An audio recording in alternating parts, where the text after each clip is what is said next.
تمام قسم کی تعریفات و توصیفات اللہ وحدہ لا شریک کے لیے لائق و زیبا ہے،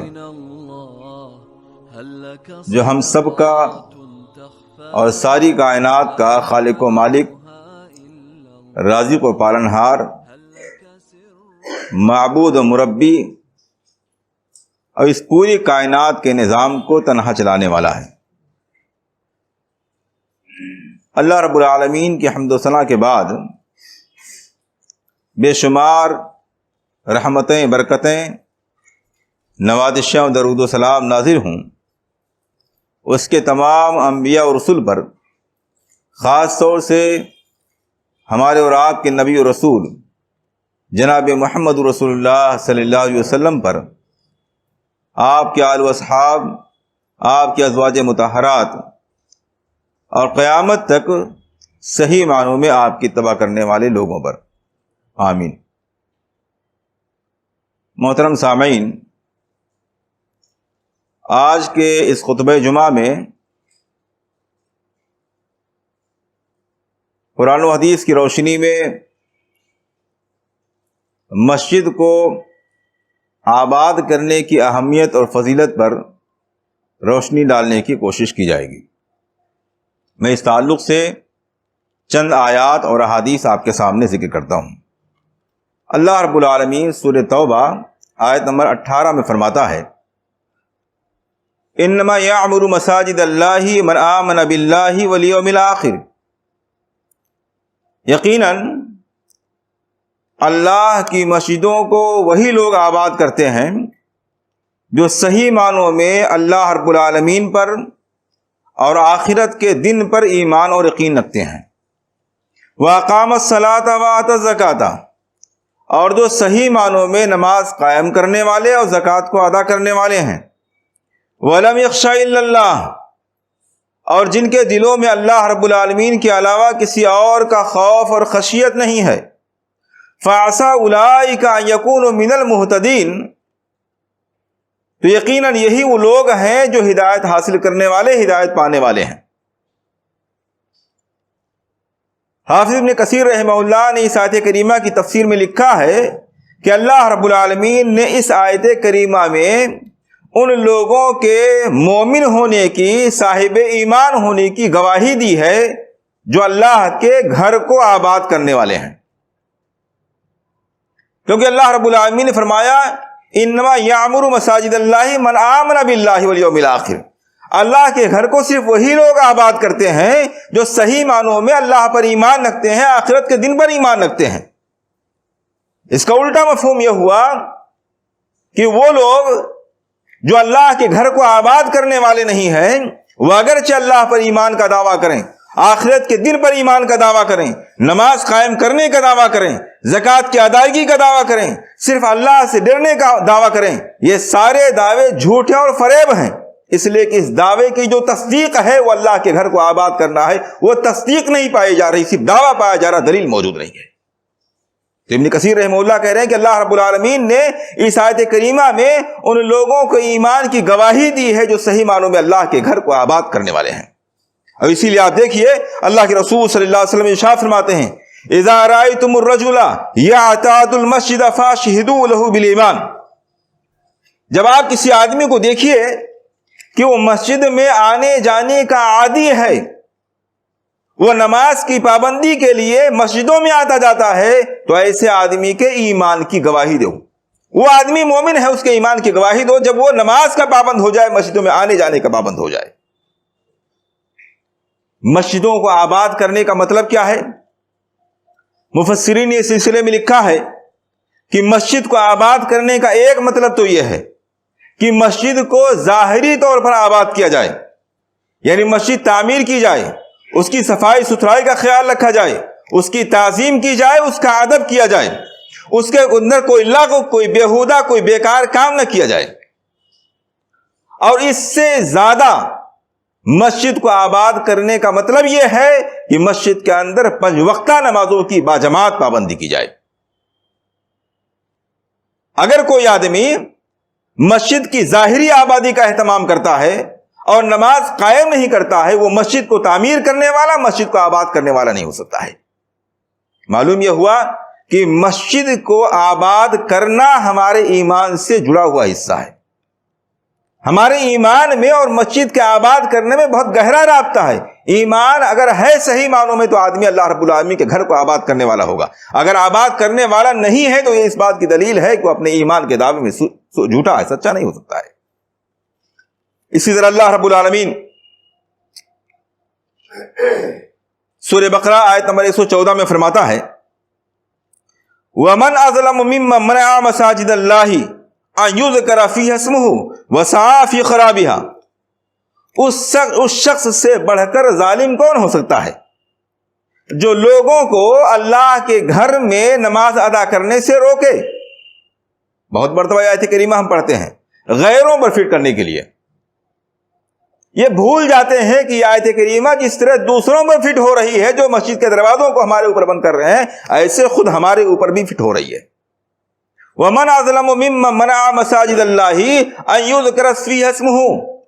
اس سے بڑھ کر ظالم کون ہو سکتا ہے جو اللہ کے بندوں کو اس بات سے روکے کہ وہ مسجد کے اندر اللہ کا ذکر کریں, اللہ کی عبادت کریں, نماز کی ادائیگی کریں. وَسَعَىٰ فِي خَرَابِهَا. اور اس آدمی سے بڑھ کر ظالم کون ہو سکتا ہے جو مسجد کو ویران کرنے کی کوشش کرتا ہے. مسجد کو ویران کرنے کی بہت سی شکلیں ہیں. ایک شکل تو یہ ہے کہ مسجد کا ڈھانچہ ہی ختم کر دیا جائے. ایک شکل یہ ہے کہ مسجد کے دروازے کو بند کر دیا جائے, فلاں فلاں فلاں لوگ مسجد کے اندر نہیں آ سکتے ہیں. اور اس سے بڑی شکل یہ ہے کہ مسجد تو تعمیر کر لی جائے, مسجد کا دروازہ سب کے لیے کھول دیا جائے, لیکن یہ تعمیر کرنے والے لوگ, اس کے ذمہ داران, اس کے متولی, اس کے عہدے داران, مسجد کے دروازے کو کھولنے والے لوگ, مسجد کی طرف اپنی نسبت کرنے والے لوگ, اللہ اس کے رسول کے اطاعت کا دم بھرنے والے لوگ اذان ہو اور مسجدوں سے غائب رہیں. صافی خرابیہ, یہ لوگ مسجدوں کو ویران کرنے کی کوشش کرنے والے ہیں. ظاہر سی بات ہے مسجد کی اصل آبادی نمازیوں کا نماز کے لیے آنا ہے, نہ کہ گھر کے طور پر مزین کر دینا ہے. اگر ہم اسے مزین اور راستہ خوب کر دیں, فیسلٹیز خوب دے دیں, لیکن نماز کے اوقات میں نماز سے غائب رہیں, تو اس سے بڑھ کر مسجد کو ویران کرنے کی کوئی دوسری شکل نہیں ہو سکتی ہے. اللہ رب العالمین فرماتا ہے اولئک ما کان لهم ان يدخلوها الا خائفین. ایسے لوگوں کے لیے مناسب نہیں ہے کہ یہ مسجد میں آئیں مگر جب آئیں تو اللہ کے عذاب سے ڈریں.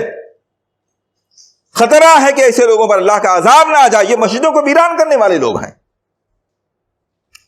آگے فرماتا ہے لہم فی الدنیا خزی ولہم فی الآخرۃ عذاب عظیم. ایسے لوگ جو اللہ کے بندوں پر اللہ کی مسجدوں کو بند کرنے والے لوگ ہیں, ایسے لوگ جو مسجدوں میں نماز نہ ادا کر کے مسجدوں کو ویران کرنے والے لوگ ہیں, ایسے لوگوں کے لیے دنیا کے اندر بھی ذلت اور رسوائی ہے اور آخرت کے اندر بہت بڑا عذاب ہے. ایسے لوگ اس بات کے مستحق ہیں کہ اللہ رب العالمین انہیں دنیا کے اندر بھی رسوا کرے اور آخرت میں بھی عذاب دے. آج ہم اور آپ اسی حالات سے گزر رہے ہیں. دنیاوی اعتبار سے بھی ذلیل ہیں اور آخرت کے اعتبار سے بھی اللہ رب العالمین نے ہم ہی لوگوں کے بارے میں عذاب عظیم کی بات کہی ہے. اس لیے کہ مسجدوں کو ویران کرنے میں سب سے زیادہ کردار اگر کسی کا ہے تو ہم مسلمان ہیں. اگر قسمیہ طور پر یہ بات کہی جائے کہ اللہ کے گھر کو ویران اور تباہ کرنے میں دشمن کا اتنا ہاتھ نہیں جتنا مسلمانوں کا ہاتھ ہے, تو یہ غلط نہیں ہوگا. سب سے زیادہ اللہ کے گھر کو ویران کرنے میں ہم مسلمانوں کا ہاتھ ہے, ہمارا اپنا ہاتھ ہے. غیر کی طرف ہمیں نظر نہیں اٹھانی چاہیے. آپ دیکھیے اللہ رب العالمین فرماتا ہے سورہ نور آیت نمبر 37 میں فی بیوت اذن اللہ ان ترفع ویذکر فیہا اسمہ. اللہ رب العالمین نے آیت نمبر 36 میں ذکر کیا ہے کہ جو اہل ایمان ہیں ان کا دل ایمان کی بنیاد پر ایسے چراغ کی طرح روشن ہوتا ہے. جو چراغ صاف و شفاف قندیل میں رکھ دیا جائے اور جس چراغ میں زیتون کا تیل ڈال دیا جائے جس سے خوب چمک اور روشنی پیدا ہو رہی ہو, ایسے اہل ایمان کے سینے اور ان کے دل منور ہوتے ہیں. اب اس کے بعد اللہ رب العالمین فرماتا ہے اس طرح کا سینہ رکھنے والے لوگ ملیں گے کہاں آپ کو؟ یہ اہل ایمان جن کا ذکر کیا گیا ہے سورہ نور آیت نمبر 36 میں, جن کے بارے میں کہا گیا ان کے سینے نور سے ایمان سے جگمگا رہے ہوتے ہیں, ایسے لوگ آپ کو کہاں ملیں گے؟ ان کا اصل مقام کہاں ہے؟ اللہ رب العالمین فرماتا فی بیوت, یا ایسے گھروں میں ملیں گے اذن اللہ ان ترفع، جس گھر کے بارے میں اللہ رب العالمین نے حکم دیا ہے کہ اسے بلند کیا جائے، وَيُذْكَرَ فِيهَا اسْمُهُ، اور جس گھر کے بارے میں حکم دیا گیا ہے کہ اس گھر میں اللہ رب العالمین کا نام لیا جائے۔ وہ کون سا گھر ہے؟ اللہ رب العالمین کا گھر ہے، مسجد ہے۔ یہ اہل ایمان جن کے دلوں میں ایمان کا نور ہے، ایمان کی روشنی ہے، یہ آپ کو مسجدوں کے اندر نظر آئیں گے۔ اگر مسجدوں کے اندر نظر نہیں آ رہے ہیں تو یہ اس بات کی دلیل ہے کہ ان کے دلوں میں وہ جگمگاتا ہوا چراغ نہیں ہے جس کو اللہ رب العالمین نے نور ایمان سے تعبیر فرمایا ہے۔ یسبح له فیہا بالغدو والآصال، یہ روشن دل رکھنے والے لوگ مسجدوں میں آ کر کے صبح و شام اللہ رب العالمین کی تسبیح کرتے ہیں، نمازوں کی ادائیگی کرتے ہیں۔ ہم میں سے کتنے لوگ ہیں؟ صبح و شام کا خصوصیت کے ساتھ تذکرہ کیا گیا ہے۔ یہ مراد نہیں کہ صرف 2 وقت کی نماز پڑھنے والے ہیں، مراد یہ ہے کہ صبح و شام کی نماز جو مشکل ہے اس کی ادائیگی کے لیے گھر چھوڑ کے بستر چھوڑ کے مسجدوں میں آتے ہیں۔ دوسری نمازیں جو کم مشکل ہیں اس میں تو بدرجہ اولا آتے ہیں۔ آج ہمارا معاملہ بالکل الٹا ہے۔ ہمیں معلوم ہے، اچھی طریقے سے معلوم ہے، اللہ کے رسول صلی اللہ علیہ وسلم نے بات بیان فرمائی ہے کہ فجر اور عشاء کی نماز منافق کے لیے سب سے دشوار ہوتی ہے۔ بات آتی ہے تو توحید سے کم کی بات نہیں کرتے ہیں، قربانی سے نیچے کا کوئی لفظ ہی نہیں جانتے ہیں، سلفیت سے نیچے ہم گوارا ہی نہیں کرتے اپنے لیے کوئی ٹائٹل۔ لیکن ابھی یہاں سے اٹھنے کے بعد اثر میں آپ دیکھ لیجئے گا کہاں چلے گا وہ مسلمان جو اپنے آپ کو سلفی کہتے ہیں، اہل حدیث و مسلمان کہتے ہیں، جن کے بارے میں اللہ رب العالمین نے فرمایا کہ فجر اور عشاء میں خاص طور سے مسجدوں کو آباد کرنے کے لیے مسجدوں میں حاضر ہوا کرتے ہیں۔ اور اللہ کے رسول صلی اللہ علیہ وسلم نے فرمایا کہ منافق کی خصلت ہے کہ اس کے لیے عشاء اور فجر کی نماز سب سے دشوار ہوتی ہے۔ اگر کسی آدمی کو منافق کہہ دیا جائے برا لگ جائے گا، لیکن اللہ کے رسول صلی اللہ علیہ وسلم نے فرمایا ہے کسی کو اچھا لگے برا لگے اپنے آپ کو ٹٹول کر کے دیکھنا چاہیے۔ اگر یہ کیفیت ہمارے اندر پائی جا رہی تو ٹائٹل ہم پر لگ رہا، ہم پر چسپاں ہو رہا ہے، اور یہ ٹائٹل لگانے والا ہم میں سے کوئی نہیں، رسول اکرم صلی اللہ علیہ وسلم ہے۔ رجال لا تلہیہم تجارت ولا بیع عن ذکر اللہ، یہ ایسے لوگ ہیں، ایسے مرد ہیں کہ نہ تو ان کو تجارت و خرید و فروخت اللہ رب العالمین کی ذکر سے روکتی ہے، اور نہ ہی نماز قائم کرنے سے کوئی چیز روکتی ہے، اور نہ ہی زکوٰۃ کی ادائیگی کی سے کوئی چیز روکتی ہے۔ یخافون یوما تتقلب فیہ القلوب والابصار، یہ ایسے مرد ہیں جو ایسے دن سے ڈرتے ہیں جس دن لوگوں کی نظریں اور لوگوں کے دل الٹ پلٹ کر رکھ دیے جائیں گے۔ یہ اہل ایمان وہ لوگ ہیں جن کو اللہ کے گھروں میں آ کر مسجد میں نماز پڑھنے سے کوئی خرید و فروخت، کوئی بھی مصروفیت روکتی نہیں ہے۔ ہم میں سے اکثر یہی لوگ کہتے ہیں کاروبار ہے بھائی کیا کریں، دکان ہے، ملازمت ہے، گھر سے دور ہوتے ہیں۔ اللہ رب العالمین نے اہل ایمان کے بارے میں فرمایا وہ مسجدوں میں آ کر کے نماز کی ادائیگی کرتے ہیں اور ان کا ایمان اتنا مضبوط ہوتا ہے، ان کے ایمان کی روشنی اتنی منور ہوتی ہے کہ کوئی بھی مصروفیت، کوئی بھی کاروبار، کوئی بھی تجارت، کوئی بھی ملازمت ان کو اللہ کے ذکر سے اور مسجدوں میں آنے سے روکتی نہیں ہے۔ اگر ایسا ہے تو ہم کہہ سکتے ہیں کہ ہم اہل ایمان ہیں، لیکن خدا نخواستہ ایسا نہیں ہے تو ہمیں اپنے ایمان کا جائزہ لینا چاہیے۔ آپ دیکھیے اللہ کے رسول صلی اللہ علیہ وسلم نے ایسے لوگوں کے بارے میں فرمایا جو مسجدوں میں نہیں آتے ہیں، پیچھے رہ جاتے ہیں، کہ وہ دنیاوی اور اخروی اعتبار سے پیچھے کر دیے جاتے ہیں۔ ہم میں سے کون ہے جو چاہتا ہے کہ دنیاوی اعتبار سے پیچھے ہو جائے، آخرت کے اعتبار سے پیچھے ہو جائے؟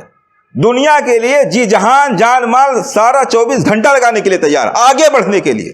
اللہ کے رسول صلی اللہ علیہ وسلم فرماتے ہیں اللہ رب العالمین ایسے لوگوں کو پیچھے ڈھکیل دیتا ہے جو پہلی صف سے پیچھے ہو جاتے ہیں۔ مسجد کی بات نہیں کی گئی ہے، آپ اندازہ کیجئے، جو لوگ اتنی تاخیر سے مسجدوں میں آتے ہیں کہ انہیں پہلی صف میں کبھی جگہ ہی نہیں ملتی ہے، آخر میں آ کر کے پہنچتے ہیں، اللہ رب العالمین ایسے لوگوں کو دنیاوی اور اخروی اعتبار سے پیچھے کر دیتا ہے۔ اندازہ لگائیے یہ پہلی صف میں جگہ نہ ملنے والے لوگوں کا حال ہے، جو سرے سے مسجدوں ہی میں نہیں آتے ان کا کیا حال ہوگا۔ اور آج ہم پیچھے ہیں، ہر اعتبار سے پیچھے ہیں۔ اللہ کے رسول صلی اللہ علیہ وسلم نے ارشاد فرمایا المسجد بیت کل تقی، مسجد ہر متقی آدمی کے گھر کی طرح سے ہے۔ جس طرح سے ایک آدمی گھر سے باہر نکلتا ہے تو اپنی تمام تر مصروفیات کے ساتھ اپنا دل، اپنا دماغ اپنے لوٹ کر جانے کی جگہ اپنے گھر کو بنائے رکھتا ہے. وہ کبھی دنیا میں اتنا بزی نہیں ہوتا کہ گھر بھول جائے. کبھی ایسا نہیں ہوتا کہ کھانے کا وقت آئے، شام کا وقت آئے، آرام کا وقت آئے اور اپنے گھر جانے کے بجائے کام میں لگا رہ جائے، دوستوں کے ساتھ بیٹھا رہ جائے. گھر ہر حال میں اس کے ذہن میں ہوتا ہے، گھر کی طرف لوٹ کے وہ جانا چاہتا ہے اور تمام تر مصروفیات سے وقت نکال کر کے وہ گھر پر جاتا بھی ہے. اللہ کے رسول صلی اللہ علیہ وسلم نے فرمایا المسجد بیت کل تقی، ہر متقی آدمی کا گھر اس کی مسجد ہے، یعنی اس کا دل، اس کا دماغ اس کی مسجد میں لگا ہوا ہوتا ہے. جب بھی وہ موقع پاتا ہے، جب بھی وقت نکالتا ہے، وہ مسجد میں آ کر کے بیٹھتا ہے، اللہ کے ذکر میں لگا رہتا ہے، مسجد کو اپنے گھر کی طرح سمجھتا ہے. آپ دیکھیے اللہ کے رسول صلی اللہ علیہ وسلم نے ارشاد فرمایا احب البلاد الی اللہ المساجد مساجدها وابغض البلاد الی اللہ اسواقها. اللہ رب العالمین کی نظر میں تمام جگہوں میں سب سے زیادہ محبوب و پسندیدہ جگہ مسجدیں ہیں اور ساری جگہوں میں سب سے زیادہ ناپسندیدہ جگہ بازار ہیں. گویا اللہ کے رسول صلی اللہ علیہ وسلم نے تنبیہ فرمائی ہے کہ اپنا زیادہ سے زیادہ وقت مسجدوں میں گزارنے کی کوشش کرو اور کم سے کم وقت بازار میں گزارنے کی کوشش کرو. خرید و فروخت کے لیے، بزنس کے لیے بازار میں جائیے، زیادہ سے زیادہ وقت مسجد میں گزارنے کی کوشش کیجیے، کیونکہ اللہ رب العالمین کی نظر میں کائنات کی سب سے زیادہ محبوب اور پسندیدہ جگہ ہے. آپ دیکھیے اگر یہ کہا جائے کہ ایک کام ایسا ہے جو کوئی آدمی کر لے تو اللہ رب العالمین کا پڑوسی کہلائے گا. اگر دل میں اللہ رب العالمین کی محبت ہے تو یہ کون نہیں چاہے گا کہ اللہ رب العالمین کا اسے پڑوسی کہا جائے اور قیامت کے دن اللہ کا پڑوسی کہہ کر کے اس کو پکارا جائے. جو آدمی صاحب ایمان ہے یقیناً اس کے دل کے اندر یہ امنگ پیدا ہوگی کہ ذرا معلوم تو ہو کون سا عمل ہے کہ اللہ رب العالمین ہمیں قیامت کے دن آواز لگائے کہ کہاں ہیں ہمارے پڑوسی لوگ. اللہ کے رسول صلی اللہ علیہ وسلم ارشاد فرماتے ہیں ان اللہ ینادی یوم القیامت این جیرانی این جیرانی. اللہ رب العالمین قیامت کے دن ندا لگائے گا، آواز لگائے گا کہاں ہیں میرے پڑوسی لوگ، میرے پڑوسی لوگ کہاں ہیں. فرشتے کہیں گے اے رب العالمین بھلا کون ہے جس کے لیے مناسب ہے کہ تیرے پڑوس میں رہے؟ کون اس لائق ہو سکتا ہے کہ جس کو تیرا پڑوسی کہا جائے؟ کس کو تو پڑوسی کہہ کر کے پکار رہا ہے؟ اللہ رب العالمین فرمائے گا این عمار المساجد، کہاں ہیں مسجدوں کو آباد رکھنے والے لوگ؟ یہ مسجدوں کا آباد رکھنے والے لوگ ہی اللہ رب العالمین کے پڑوسی ہیں. مسجدیں اللہ رب العالمین کا گھر ہے. مسجدوں میں اللہ رب العالمین انسان سے قریب ہوتا ہے. جب مسجدوں میں آتا ہے انسان تو گویا اللہ رب العالمین کا پڑوسی بن جاتا ہے. قیامت کے دن ایسے لوگوں کو اللہ کا پڑوسی کہہ کر کے پکارا جائے گا عمار المساجد، جو زیادہ سے زیادہ مسجدوں کو آباد کرنے والے لوگ ہیں. آپ دیکھیے قیامت کے دن میدان محشر میں نفسی نفسی کا عالم ہوگا. منظر کیا ہوگا کئی بار ذکر کیا گیا. سورج 1 میل کے قریب ہو جائے گا. راوی کہتے ہیں مجھے نہیں معلوم کہ اللہ کے رسول صلی اللہ علیہ وسلم نے میل سے کیا مراد لیا ہے. یہ جو مسافت کلومیٹر کے برابر ہوتی ہے یہ مراد لیا ہے یا میل سے مراد سرما لگانے والی سلائی مراد لی ہے. اتنا قریب سورج ہوگا. آدمی اپنے گناہ کے اعتبار سے پسینوں میں ڈوبا ہوا ہوگا. ایسے موقع پر ہر آدمی کو سائے کی ضرورت ہوگی.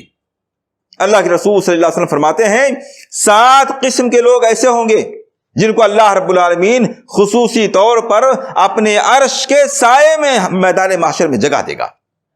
ہمیں سے کس کے اندر یہ تڑپ نہیں ہوگی؟ ہونی چاہیے. 7 قسم کے لوگ ایسے ہیں جن کو اللہ رب العالمین میدان محشر میں اپنے عرش کے سائے کے نیچے جگہ دے گا. ان میں سے ایک آدمی کے بارے میں اللہ کے رسول صلی اللہ علیہ وسلم فرمایا وَرَجُلٌ قَلْبُهُ مُعَلَّقٌ فِي الْمَسَاجِدِ. ایک وہ آدمی بھی ہوگا، ایک اس قسم کا آدمی بھی ہوگا کہ اس کا دل ہمیشہ مسجدوں میں لٹکا ہوا رہتا ہے. ابھی نماز پڑھ کے گئے، بار بار گھڑی پر نظر جا رہی ہے کتنا وقت باقی ہے، کام ذرا سا سمیٹ لیں، ایسا نہ ہو دیر ہو جائے، ایسا نہ ہو جماعت چھوٹ جائے، ایسا نہ ہو تکبیر تحریمہ نکل جائے. اپنے کام کو سمیٹے رکھتا ہے، بار بار نظر ڈالے رکھتا ہے، دل اس کا متوجہ ہوتا ہے مسجدوں کی طرف. دل اس کا گھر کے بجائے، کاروبار کے بجائے مسجدوں میں لٹکا اور لگا ہوا ہوتا ہے. اتنی بڑی فضیلت کی بات ہے کہ ایک آدمی کا دل اگر مسجد میں لگا ہوا ہے اور وہ 5 وقتہ نمازوں کے لیے پوری توجہ کے ساتھ نماز میں آتا ہے تو اللہ کے رسول صلی اللہ علیہ وسلم نے فرمایا کہ اللہ رب العالمین اپنے عرش کے سائے میں ایسے شخص کو جگہ دے گا. یقیناً اس بات کی طلب اور ضرورت ہے ہم سب کو چاہیے کہ اس طرح کی چیزوں پر غور کریں اور مسجدوں کا آباد کرنے کی کوشش کریں. اس کے مقابلے میں اگر کوئی آدمی مسجدوں سے دور رہتا ہے، مسجدوں کو آباد نہیں کرتا ہے، تنہائی میں پڑا رہتا ہے, لوگوں کے درمیان نہیں رہتا ہے, جماعت سے دور رہتا ہے, تو ایسے آدمی کو سب سے پہلے شیطان اپنا لقمہ بناتا ہے. چنانچہ اللہ کے رسول صلی اللہ علیہ وسلم نے ارشاد فرمایا, ان الشیطان ذئب الانسان کذئب الغنم, شیطان انسانوں کا بھیڑیا ہے جیسے بکری کا بھیڑیا ہوتا ہے. جیسے بکری کا بھیڑیا ہوتا ہے ایسے شیطان انسانوں کا بھیڑیا ہے. اور جس طرح بکری کا بھیڑیا ان بکریوں پر حملہ کرتا ہے جو بکریاں ریوڑ سے دور ہو جاتی ہیں, ہٹ جاتی ہیں, ایسے وہ انسان جو عام لوگوں سے ہٹ جاتا ہے, جو جماعت سے ہٹ جاتا ہے, جو مسجدوں سے ہٹ جاتا ہے, شیطان سب سے پہلے اس پر حملہ کرتا ہے. آپ صلی اللہ علیہ وسلم نے فرمایا وعلیکم بالجماعہ والعامہ والمسجد, اس لیے لوگوں کے درمیان رہنے کو لازم پکڑو, تنہائیوں میں رہنے کے بجائے لوگوں کے درمیان رہو. جو آدمی تنہائی میں رہتا ہے شیطان سب سے زیادہ اس کو رغلاتا ہے. آپ نے فرمایا والعامہ, اور جماعت کے ساتھ رہو, والمسجد, اور مسجد میں اپنے آپ کو ٹھہرائے رکھو, مسجد کو لازم پکڑو. اس لیے کہ جب آدمی مسجد میں آتا ہے اللہ رب العالمین کے ذکر میں لگتا ہے, مسجد فرشتوں کے رہنے کی جگہ ہوتی ہے, اللہ رب العالمین کا پڑوسی ٹھہرتا ہے, تو ایسی صورت میں شیطان اس سے دور ہوتا ہے. شیطان کے وسوسوں سے, شیطان کے حملوں سے, شیطان کے ورغلوں سے وہ کافی دور ہو جاتا ہے. اس لیے ہم سب کو چاہیے کہ اپنے آپ کے ایمان کو ثابت کرنے کے لیے مسجدوں کو آباد کرنے کی کوشش کریں. یہ جو ہم نے تصور قائم کر رکھا ہے کہ مسجدوں کو تعمیر کر لیا جائے, مسجدوں میں تعاون کر دیا جائے, مسجدوں کے لیے بیٹھ کر کے اختلافات کر لیے جائیں, مسجدوں کے لیے کمیٹیاں بنا لی جائیں, اپنے محفلوں میں مسجدوں کی فکر کا چرچا کر لیا جائے, اور اس کے بعد فارغ ہو کر کے چلے جائیں, نمازوں میں 2 آدمی نماز پڑھ کے چلا جائے گا, ہم سے کیا لینا دینا ہے. یہ جو تصور ہمارے دماغ میں پیدا ہو گیا ہے یہ ہمارے ایمان سے ٹکرانے والی بات ہے. کیا ہمیں نہیں معلوم ہے اللہ کے رسول صلی اللہ علیہ وسلم نے یہ بات بیان فرمائی تھی, میرا ارادہ ہے, میں چاہتا ہوں کہ میں نماز کے وقت میں کسی آدمی کو نماز پڑھانے کے لیے آگے بڑھاؤں اور جا کر کے ایسے لوگوں کے گھروں میں آگ لگا دوں جو نماز پڑھنے کے لیے مسجد میں نہیں آئے ہیں. یہ کون لوگ تھے؟ صحابی رسول ہیں, نبی اکرم صلی اللہ علیہ وسلم کی صحبت حاصل ہے. کمزوری صرف یہ ہے کہ وہ نماز ادا کرتے ہیں مگر وقت پر مسجد میں نہیں آ رہے ہیں, جماعت میں شامل نہیں ہو رہے ہیں. اللہ کے رسول صلی اللہ علیہ وسلم کا غضب اتنا ہے کہ آپ صلی اللہ علیہ وسلم چاہتے ہیں کہ ان کے گھروں میں آگ لگا دی جائے. آپ نے فرمایا اگر ان کے گھر میں عورتیں نہ ہوتی, بوڑھے اور بچے نہ ہوتے, تو میرا ارادہ یہ ہے کہ میں لکڑیاں جمع کراؤں اور ایسے لوگوں کے گھروں میں آگ لگا دوں. ہمیں معلوم نہیں ہے کہ صحابی رسول, نابینا صحابی رسول آتے ہیں اور کہتے ہیں اللہ کے رسول صلی اللہ علیہ وسلم میں نابینا ہوں, مسجد سے میرا گھر بہت دور ہے, کوئی آدمی میرا رہنما نہیں ہے جو مجھے مسجد سے لا سکے, راستے میں کیچڑ, راستے میں نقصان دہ چیزیں اور خطرناک نقصان پہنچانے والے جانوروں کا خطرہ ہے. اللہ کے رسول صلی اللہ علیہ وسلم کیا میں گھر میں نماز ادا کر لوں؟ کیا میں گھر میں نماز ادا کر لوں؟ آپ نے فرمایا ٹھیک ہے پڑھ لو. وہ جانے لگے, اللہ کے رسول صلی اللہ علیہ وسلم نے آواز دی ادھر آؤ, کیا اذان کی آواز سنتے ہو؟ انہوں نے کہا ہاں. اللہ کے رسول نے فرمایا پھر گنجائش نہیں, مسجد آؤ. ہمیں سے کوئی آدمی اتنا مصروف ہے, اتنا معذور ہے کہ وہ نابینا ہو, گھر اتنا دور ہو کہ آ نہ سکتا ہو, اس قدر معذور ہو کہ اسے قائد اور رہنما کی ضرورت پڑتی ہو, گھر اتنے خطرناک راستے پر ہو کہ راستے میں جانور اس کو کھا لیں گے؟ ایسا ہوتا کہیں نہیں ہے ایسا. اس کے باوجود, ان حدیثوں کو سننے اور جاننے کے باوجود ہماری حالت کیا ہے؟ وہی کیفیت ہے جو شاعر نے بیان کی, مسجد تو بنا لی پل بھر میں, ایمان کی حرارت والوں نے, من اپنا پرانا پاپی ہے, برسوں میں نمازی نہ ہو سکا. مسجد کے معاملے میں اختلافات تو بہت ہیں, مسجد بننی چاہیے, اس پر جوش تو بہت ہے, آباد کون کرے گا؟ غیر مسلم کریں گے یا وہ لوگ جو ہمارے دشمن ہیں؟ کیا یہ تصور کر کے بیٹھے ہو گیا کہ مسجد ہم بنائیں گے, آباد دوسرے لوگ کریں گے؟ ایسا نہیں ہو سکتا ہے. وہ حدیث ہمیں نہیں معلوم ہے. اللہ کے رسول صلی اللہ علیہ وسلم کے زمانے کی بات کرتے ہیں صحابی, ہم لوگوں میں سے, صحابی کہتے ہیں ہم لوگوں میں سے جماعت میں صرف وہ آدمی حاضر نہیں ہوتا تھا جو معلوم النفاق ہوتا تھا, یعنی جس کا نفاق کھل چکا ہوتا تھا. اس کا مطلب یہ ہوا کہ وہ منافق بھی مسجدوں میں آتے تھے جن کا نفاق ابھی لوگوں کی نظروں سے پوشیدہ تھا. ہم اپنے آپ کو مومن کہتے ہیں, توحید والا کہتے ہیں. منافق آدمی جتنا مسجدوں میں آتا تھا آج مسلمان اتنا نہیں آ رہا ہے. معلوم النفاق آدمی صرف نہیں آتا تھا جس کا نفاق کھل چکا ہو. کیفیت کیا ہوتی تھی؟ صحابی کہتے ہیں ہم میں سے آدمی اس حالت میں بھی مسجد میں آتا تھا کہ وہ چلنے پھرنے کے لائق نہیں ہوتا تھا, اتنا کمزور ہوتا تھا, اتنا بیمار ہوتا تھا کہ وہ دونوں طرف سے آدمی کا سہارا لے کر کے, کندھوں پر ہاتھ رکھ کر کے زمین پر پیر گھسٹتے ہوئے آتا تھا, لیکن وہ مسجد میں آ کر کے جماعت کے ساتھ نماز پڑھتا تھا. ہمیں معلوم نہیں ہے. اللہ کے رسول صلی اللہ علیہ وسلم بیمار ہیں, آپ صلی اللہ علیہ وسلم پر بخار کا شدید حملہ ہے, آپ صلی اللہ علیہ وسلم بار بار پیالے میں ہاتھ ڈالتے ہیں, ہاتھ دھلتے ہیں اور پردہ ہٹا کر کے دیکھتے ہیں نماز ہو گئی کہ نہیں ہو گئی. اور آخرکار جیسے ہی اللہ کے رسول صلی اللہ علیہ وسلم کے اندر ذرا سی سکت پیدا ہوتی ہے, آپ بار بار بے ہوش ہو رہے ہیں, ہوش آتا ہے تو آپ کی توجہ مسجد کی طرف ہے اسی کیفیت ہماری. ذرا سا بخار آ جائے, ذرا سی طبیعت خراب ہو جائے, معمولی سا عذر پیدا ہو جائے, سب سے پہلے جو چیز چھوٹتی ہے وہ نماز اور مسجد ہوتی ہے. اللہ کے رسول صلی اللہ علیہ وسلم بخار میں ہیں, بے ہوشی داری ہو جاتی ہے, ہوش آتا ہے تو آپ صلی اللہ علیہ وسلم کی نظر مسجد کی طرف جاتی ہے, نماز ہوئی کہ نہیں ہوئی ہے. ذرا سا موقع ملتا ہے, ذرا سا افاقہ ہوتا ہے, اللہ کے رسول صلی اللہ علیہ وسلم کسی طرح آ کر کے مسجد میں تشریف رکھتے, جماعت ہو رہی ہوتی ہے. ایسا نہیں کہ لوگ نماز کا انتظار کر رہے ہیں. ابو بکر رضی اللہ عنہ نماز پڑھا رہے ہیں, قرۃ عینی فی الصلاۃ, آپ صلی اللہ علیہ وسلم فرمایا کہ میرے آنکھوں کی ٹھنڈک نماز میں ہے. محبت رسول کا دعویٰ کرتے ہیں. اللہ کے رسول صلی اللہ علیہ وسلم کہتے ہیں جو مجھے سکون پہنچانا چاہتا ہے, میری آنکھوں کو ٹھنڈک پہنچانا چاہتا ہے, وہ نماز قائم کرے.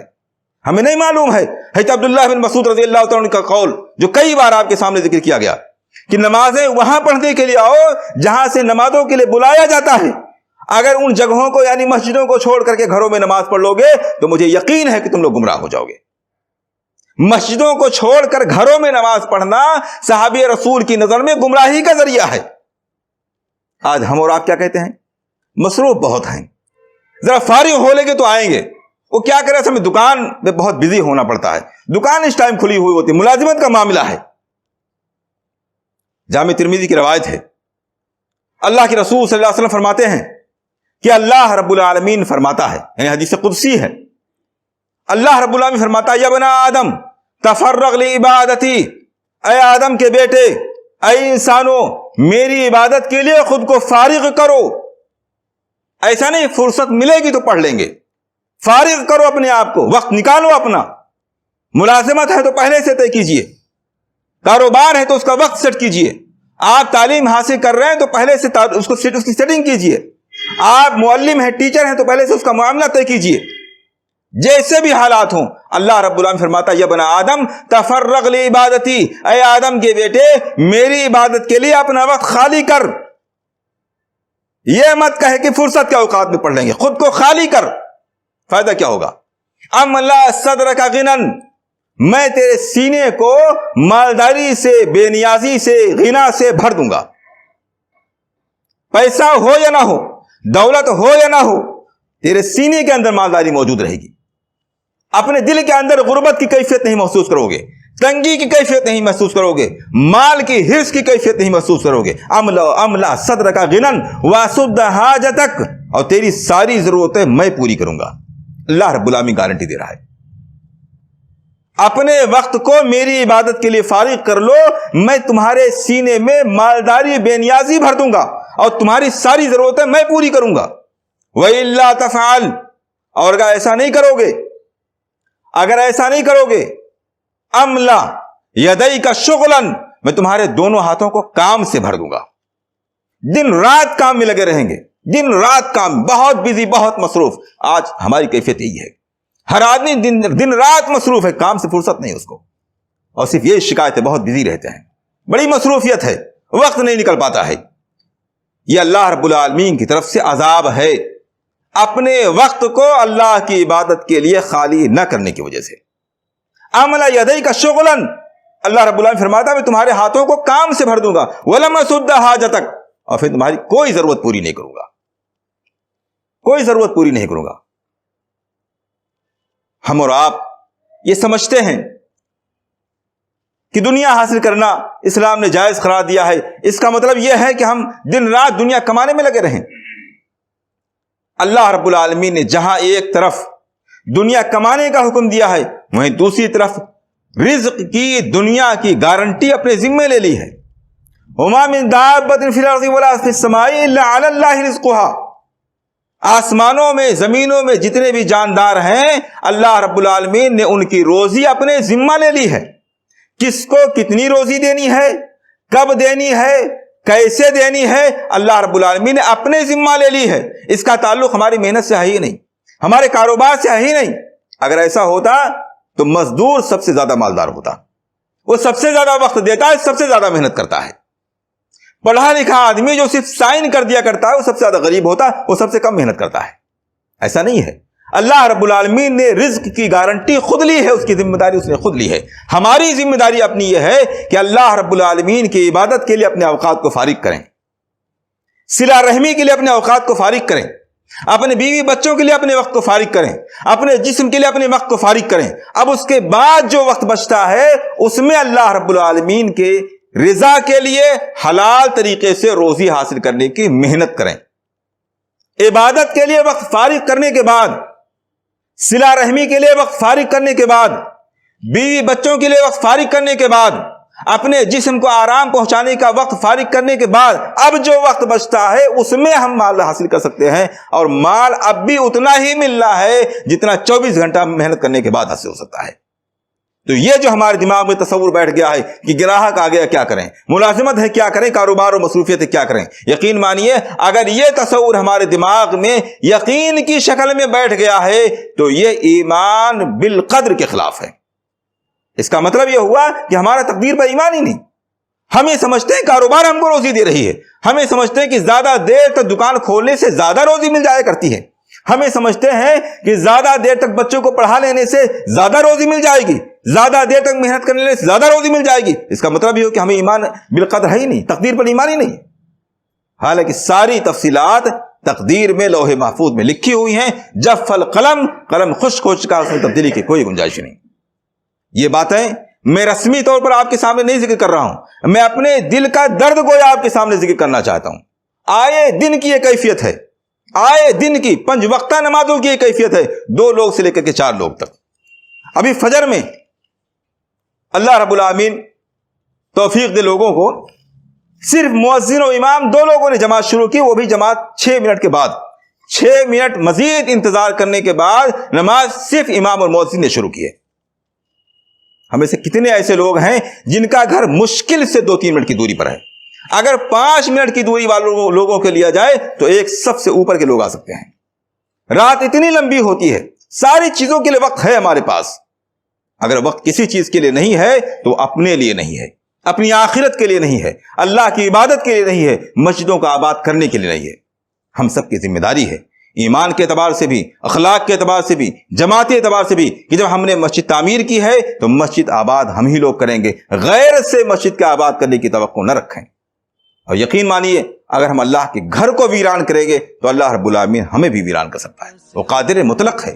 ہم سب کو چاہیے کہ ان باتوں کو ایک رسمی بات سمجھنے کے بجائے ان باتوں پر عمل کرنے کی کوشش کریں. یہ میری بات نہیں ہے, یہ باتیں جو بیان کی گئی ہیں اللہ اس کے رسول کی بات ہے, اس لیے اللہ اس کے رسول کی اطاعت کے طور پر ان باتوں کو عمل میں لانے کی کوشش کریں. اللہ رب العالمین سے دعا ہے کہ ہمیں توفیق عنایت فرمائے اور اپنے تمام مصروف اوقات کو اللہ کی عبادت کے لیے, مسجدوں کا آباد کرنے کے لیے خالی کرنے کی توفیق عنایت فرمائے.